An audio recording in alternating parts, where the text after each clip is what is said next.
તો ફાઇનલી મિત્રો આવી ગયો ડાકોનો તહેવાર. આપણી બેન આપણે રાખડી બાંધીને કહે છે એ પૈસે મુજે દે ઠક્કર, અને આપણે મનમાં કહેતા છું નહીં પણ દેવા જ પડે. મતલબ આ બેન નામની પ્રજાતિ કાંઈ પણ વસ્તુ માંગીને આપી જ દેવાની, કઈ પૂછવાનું જ નહીં. હા પપ્પા પૈસા જોઈએ છે, આ લે બેટા. પપ્પા ડ્રેસ લેવો છે, આ લે બેટા. પપ્પા મોબાઈલ લેવો છે, આ લે બેટા. મને બીક લાગે કોક દી કે પપ્પા ભાઈની કિડની જોઈએ, પપ્પા કે કાઢી લે બેટા. ભાઈ હું તો બી ગયો. મેં કીધું પપ્પા બેન ગમે એમાં કે આપી ન દેવાનું, થોડુંક વિચારવાનું. પપ્પા કે બેટા એ લગ્ન કરીને સાસરે જવાની હોય, પછી એ થોડી આપણી પાસે કઈ પ્રોપર્ટીમાં ભાગ માંગવાની છે, અત્યારે જે બી માગે આપી દેવાનું હોય. મેં કીધું પ્રોપર્ટી હે મતલબ ત્રણ જોડી કપડા સિવાય મારી પાસે પ્રોપર્ટીમાં જે હું તે ભાગ માંગ છે. અને મારા ઘરે કોઈ પણ મહેમાન આવે વખાણ કોના થાય? બેનના. આ તો અમારા ઘરની લક્ષ્મી છે, અમારા સારા પુણ્ય હતા ત્યારે અમારા ઘરે જન્મ લીધો, આજ અમારું સાચું ઘરેણું છે.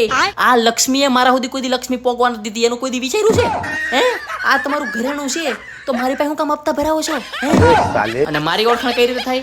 આ મારી ભૂલ, અમારા કઈક પાપ નીડાય છે કે આ અમારા ઘરે પાયકો મીઠાન તાણનો છે.